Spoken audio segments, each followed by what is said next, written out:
What's going on, friends? It's Rafi here again today, and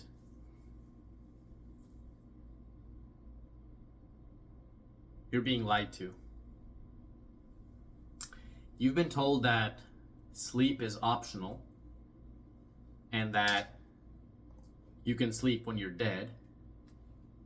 But here's the truth. Cutting sleep shorter is literally like killing you faster. That's the simplest way I can put it. It's literally killing you faster. And how is it doing that? Let's dive into some of the sciences behind it, right? Sleep isn't just rest, it's biological maintenance. And if you're skipping it, your body is breaking down right now in ways that you can't even feel until it's too late. So, first of all, let's talk about your brain.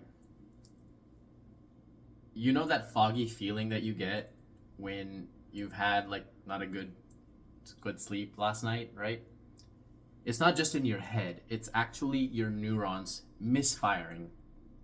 One study showed that brain cells literally start going offline after just one night of poor sleep. So your brain gets slower at processing visuals, forming memories, and solving problems. So sleep is when your body cleans itself, through something called the lymphatic system, which flushes out neurotoxins like beta amyloid, the same junk that basically builds up in Alzheimer's patients.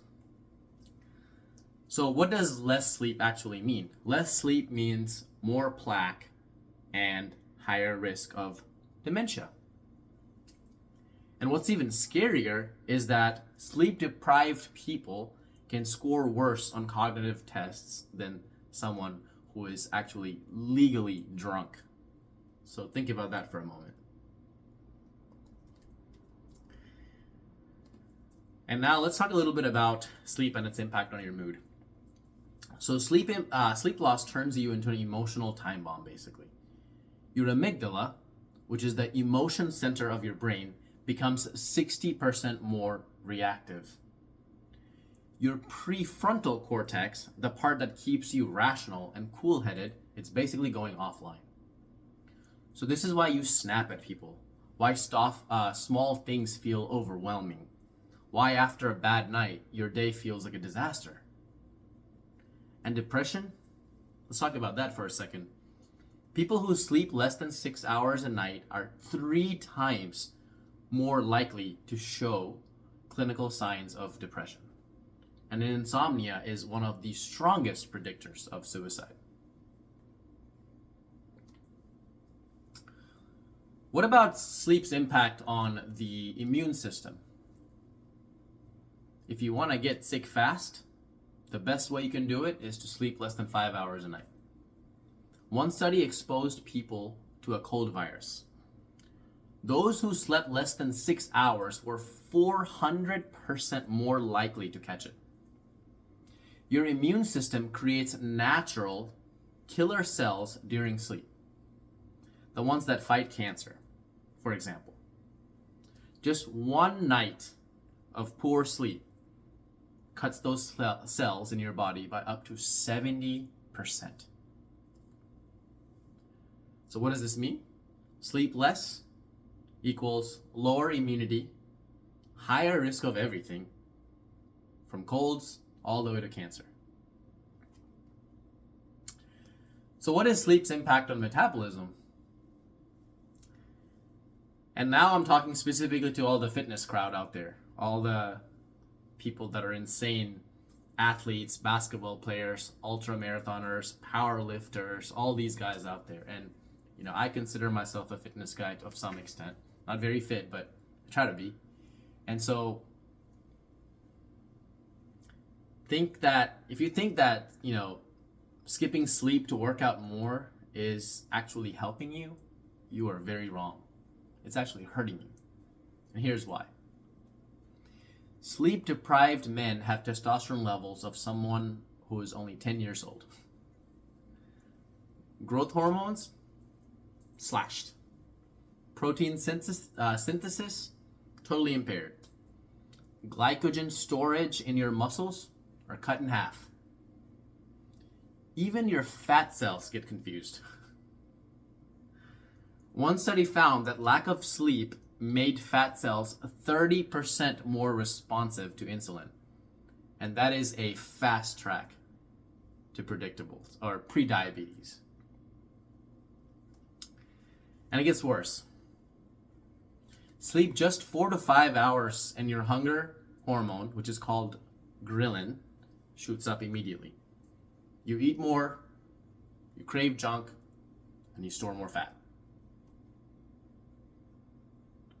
What about sleep's impact on performance? Reaction time drops, focus tanks, productivity crashes.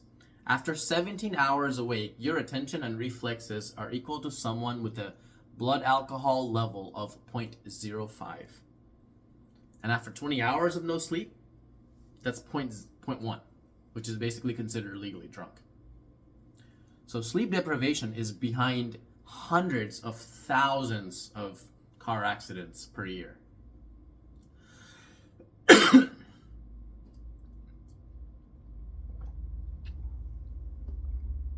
People literally fall asleep with their eyes open at the wheel. It's called microsleeping. And you don't even know it's happening.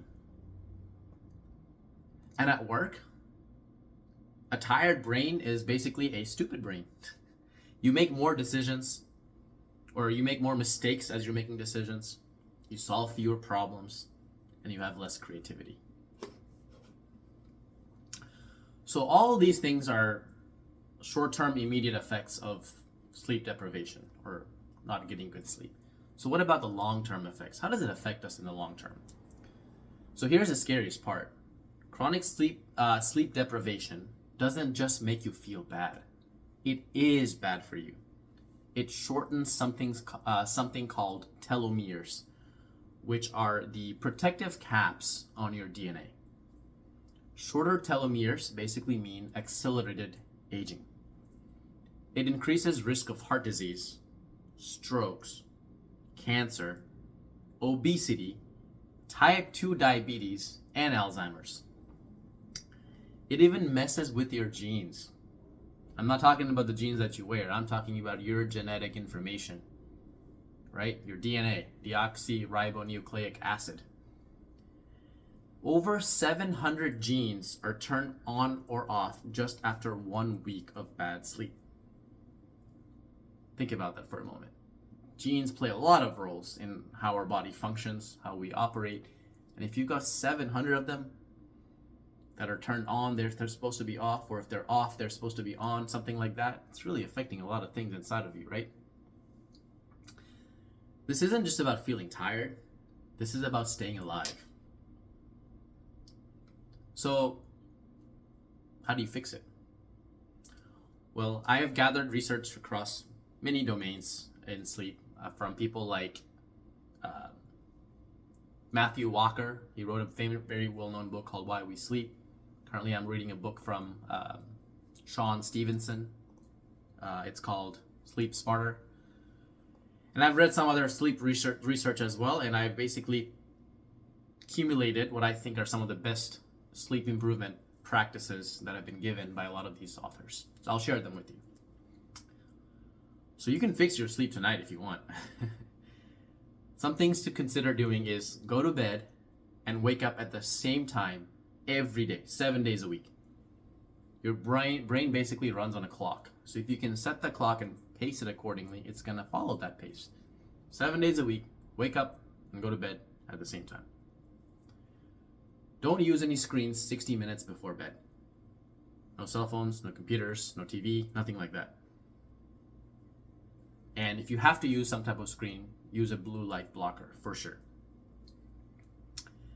Now, let's talk a little bit about blackout curtains. Use those. Make your room pitch dark. Turn off even the smallest little blinking light that you have. Okay? And make the room really cold. I'm talking about like 65 degrees, maybe even lower. The ideal temperature seems to be somewhere between 60 and 68 for sleep, but I personally keep mine on like 60, sometimes even 58, and I wear a bunch of blankets. Make the room dark, pitch black, turn the temperature down. No caffeine.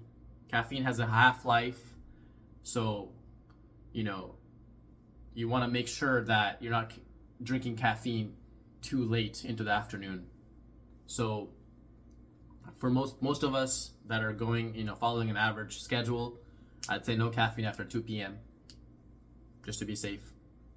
And you also want to stop eating 2 to 3 hours before bed, because when you're eating right before bed, it's digestion. It kind of interferes with your sleeping cycles.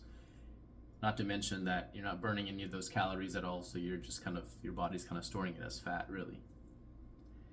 So some supplements you can take one of them is magnesium. Definitely been helping me a lot.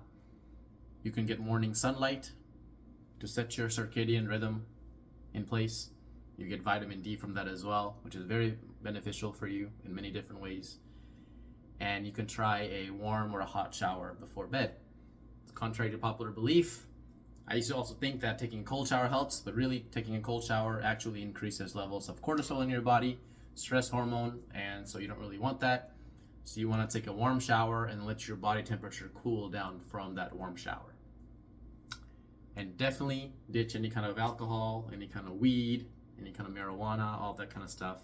They are a wreck for your REM sleep, also known as rapid eye movement sleep, which is one of your deepest parts of your sleep. You don't really need a pill. You don't need a supplement. You just need to prioritize sleep like your life depends on it, because it really literally does. This is the most powerful legal performance enhancer that you can find on the planet.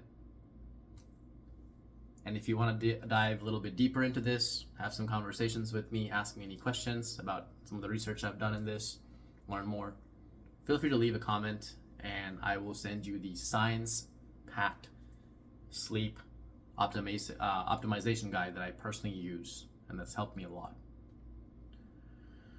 So that's it for today. It's Rafi, and I hope this benefited you in some ways. Sleep is something that I have really ignored for a very big chunk of my life, and as I'm focusing a lot more on sustainability, right, forming habits, whether it's lifestyle, exercise, nutrition, diet, whatever it may be, I'm always focused on how to make these things sustainable in such a way that it gives me immediate results, athletic performance, makes me smarter, sharper, make better decisions, but also more importantly, something that I can sustain and continue for the rest of my life.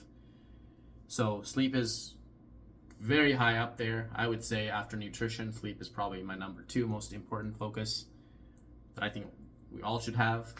And I will tell you, as much as I love working out and doing different things, if there's any day I have to choose between sleep and exercise, it is not even a question for me. I will always choose sleep after knowing what I know now. So thank you guys again for joining me today. If you found it helpful, share the video and leave me some comments to let me know what you think. Rafi Chowdhury signing out.